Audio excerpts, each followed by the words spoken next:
Si pensamos en la Argentina moderna, muchas personas pueden llegar a imaginarse a un país formado casi exclusivamente por inmigrantes europeos, ¿no? Las grandes migraciones que surgieron a finales del siglo XIX y principios del siglo XX, hacen que se haga muy común una frase que incluso se ha comentado por un expresidente, que los argentinos vinieron de los barcos. Otra frase muy repetida, que en Argentina no hay afros. Ahora bien, estas dos frases, ¿es verdad lo que se dice? Bueno, durante siglos, miles y miles de africanos y sus descendientes formaron parte de la sociedad argentina que conocemos incluso hoy día. Participaron en la economía colonial, lucharon incluso en la guerra de independencia y dejaron una profunda huella en nuestra cultura. Una huella que persiste hasta el día de hoy. Entonces, ¿qué pasó con esta comunidad afro? ¿Qué pasó con los afroargentinos en este caso? ¿Desaparecieron realmente o fueron invisibilizados? Bueno, vamos a empezar desde el inicio. Mi nombre es Mauricio Herrera, soy de Permitido Revolucionar y vamos a hablar un poquito sobre este tema, ¿no? Que es tan importante. Pensemos una Argentina un poquito más negra y más afro de lo que nos podríamos llegar a imaginar, ¿no? Hay que tener en cuenta que en ese momento el territorio que hoy conforma la República Argentina era parte del Virreinato del Río de la Plata, cuya metrópoli estaba en España, ¿no? Entonces, había muchos esclavos que venían directamente desde África y bueno, la población de negros esclavizados era muy grande. Incluso en algunas regiones, como por ejemplo en la capital, lo que sería Buenos Aires, la población de origen africano representaba una importante porción. El censo de 1778, que fue pedido por el rey Carlos III, aproximadamente sugirió o dio un total de un 30% de población afro en Buenos Aires. Después, en el resto de lo que sería el Virreinato del Río de la Plata, era incluso mayor. Así que la población del territorio tenía ascendencia africana. Los afrodescendientes trabajaban como artesanos, como vendedores, lavanderas, cocineros e incluso soldados y trabajadores urbanos. Y esto para nada era un grupo marginal, eran parte fundamental de la sociedad colonial. Y cuando hablamos de marginal, no hablamos de que no eran esclavos, de que no se los maltrataba, sino que no estaban invisibilizados, estaban a simple vista. En este caso, de esa manera hablamos de la marginalidad. Ahora, ¿qué sucede después? Bueno, luego de la Revolución de Mayo, en 1810, en el año 1813 se dicta la libertad de vientre. Es decir, que los hijos, estas esclavas, podrían llegar a ser libertos, que podían llegar a tener en un futuro la libertad. Ahora, cuando comenzaron las guerras de independencia, miles de afrodescendientes ingresaron al ejército revolucionario. Muchos incluso combatieron en el ejército de los Andes de José de San Martín y en otros cuerpos militares patriotas. Vamos a nombrar una figura clave en la historia argentina, la madre de la patria, ¿no? A María Remedios del Valle, ¿no? Así que sin la participación de estos afrodescendientes, la independencia argentina quizás habría sido muy diferente. Incluso la independencia tanto de Chile y también de Perú. Sin embargo, durante mucho tiempo, estos aportes dentro de la historiografía fueron minimizados o directamente omitidos en los relatos escolares tradicionales. ¿Quién no se acuerda, durante hace muchos años atrás, la figura del sargento Cabral? Bueno, hoy día se sabe, se entiende que el sargento Cabral era una figura, el que salvó a San Martín, aparte de salvar a San Martín, era afro, hijo de afros y de pueblos originarios también. Así que qué importante es ver estos relatos y analizarlos con el correr del tiempo dentro del revisionismo histórico. Ahora surgen dentro de estas corrientes historiográficas antiguas, ¿no? Que se enseñaba antes con respecto a la historia, como por ejemplo el mitrismo o esta idea de la historia oficial, la historia de bronce, como se la explica, se la menciona, en donde se quiere hablar sobre un mito de desaparición, ¿no? Se habla sobre un mito de desaparición de la comunidad afro, ¿no? Y existe una explicación muy difundida que sostiene que los afroargentinos desaparecieron porque murieron en las guerras o por las epidemias como la fiebre amarilla, ¿no? Muchos dicen que, por ejemplo, la guerra del Paraguay, de 1864-65 en adelante, hicieron que muchos fallecieran, ¿no? Dentro de estos conflictos entre la Triple Alianza y Paraguay, ¿no? Y la mayoría de los historiadores dicen que esto no explica de por sí la disminución de esta visibilidad afro, ¿no? Aunque si bien estos factores pudieran tener cierto impacto. Lo que sí podemos tener presente es para esta época, ¿no? De la historia argentina, a partir de 1860 aproximadamente en adelante, el proyecto País que se quiere llevar adelante. Y un caso excepcional de este proyecto país lo tenemos con Sarmiento, ¿no? Por ejemplo, con esta idea de el civilizado es el europeo o en este caso el norteamericano blanco, ¿no? Entonces, la barbarie sería completamente lo contrario a eso, ¿no? Es decir, los que llaman indios, los afro, los gauchos, por ejemplo. Por eso, el mestizaje que se dio a partir de las grandes inmigraciones, grandes oleadas migratorias que se dieron, por ejemplo, en 1880, hicieron que la población mestiza o la población afro vaya disminuyendo, ¿no?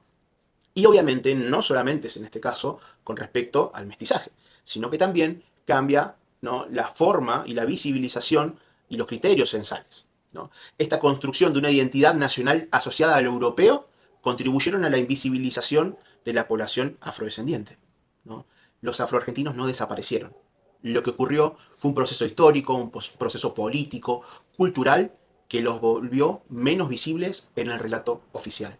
Incluso muchos de ellos, queriendo tener trabajo, queriendo pertenecer a la sociedad, trataban de ocultar sus rasgos, trataban de ocultar su descendencia, ¿no? De dónde venían. Y para esto es muy importante analizar lo que fue Señorita Maestra. Y quizás nos preguntemos qué tiene que ver Señorita Maestra. Bueno, había un personaje muy importante en Señorita Maestra, en el caso de Cirilo, ¿no? Y vamos a ver un fragmento de lo que decía Cirilo frente a sus compañeritos en lo que sería Señorita Maestra en la década de los 80 aquí en Argentina. ¿Encontró más blanco? ¿Oyeron, chicas? Dice que está más blanco. Lo único que tenés más blanco es el blanco del ojo y el guardapolvo. Esto es para morirse de risa. ¡Negro! Así que esa es la forma que se pensaba o que se piensa lamentablemente acerca de los afro. Pero lo cierto es que hay una huella africana en la cultura argentina y eso es indiscutible. Aunque a veces no lo notemos, o que la historia oficial, o que muchos no quieran notarlo, la influencia africana sigue presente hoy día en la cultura argentina, ¿no? Hay aportes afro a, por ejemplo, lo que sería el tango, el candombe rioplatense, y expresiones lingüísticas, tradiciones populares y diversas formas musicales. Parte de lo que hoy consideramos típicamente argentino y que nos enorgullece de serlo, porque cuando vemos a alguien de otro país bailar tango o escuchar tango, no importa la nacionalidad, nos enorgullece porque decimos es rioplatense, es argentino, bueno, tiene también raíces africanas. Y lo vamos a explicar con estos ejemplos. Bueno, el documento escrito porteño, ¿no?, más antiguo en lo cual aparece la palabra tango, data casualmente del 11 de noviembre de 1802. Y es un boleto de compra-venta de un lugar donde se compraban esclavos, ¿no? Y se lo llamaba Sitio de Negros, en el barrio de Concepción, hoy Constitución. Ahí se ve bien la palabra tango. Y en este caso, acá estamos viendo lo que sería el candombe rioplatense. Esta ilustración estaría datando de la época aproximadamente del gobierno de Rosas, ¿no?, que tenía una muy buena relación con la comunidad afro. Ya a partir del siglo XX vemos algunos compositores, como en el caso de Joaquín Mora, ¿no? Son compositores de tango, hacían música. Mientras en otros países había segregación racial hasta los años 60 y ya llegando a los 70, e incluso hoy día tienen diversas problemáticas con respecto al racismo. Bueno, acá en Argentina, en los años 30, había cierta, se los aceptaba en el ámbito musical también, ¿no? Y notamos también en este otro ejemplo al afroporteño, compositor de tango y guitarrista, ¿no?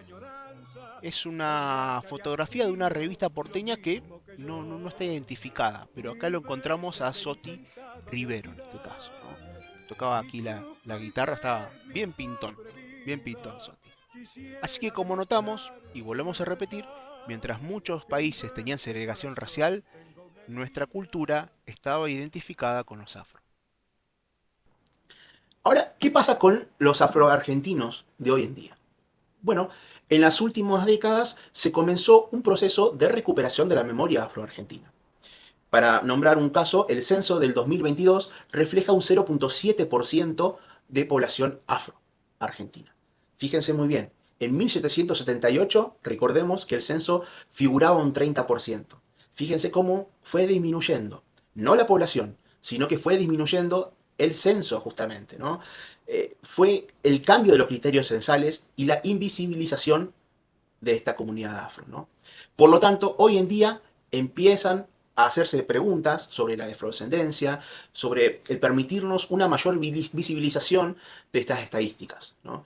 Y actualmente existen organizaciones, investigadores, activistas, hay muchos papers de lo que es el CONICET, por eso es muy importante el CONICET, ya que es nuestra historia nacional y es importante combatir los estereotipos que aún pesan en esta sociedad. Así que, para tener bien en claro, la pregunta correcta no es ¿qué pasó con los afroargentinos? ¿O qué pasó con los argentinos de origen afro? Porque la verdad, no desaparecieron, siguen estando. No solamente las personas con rasgos afro, sino también dentro de la cultura, dentro de lo que somos como argentino y dentro de la identidad nacional. Así que es importante recuperar esa historia. Ahora, ¿solamente los afros fueron invisibilizados? No. También en el caso de muchas mujeres fueron invisibilizadas y también el caso de los pueblos originarios. En otra ocasión iremos comentando un poco más acerca de estos apartados que forman parte de esta identidad nacional que queremos construir.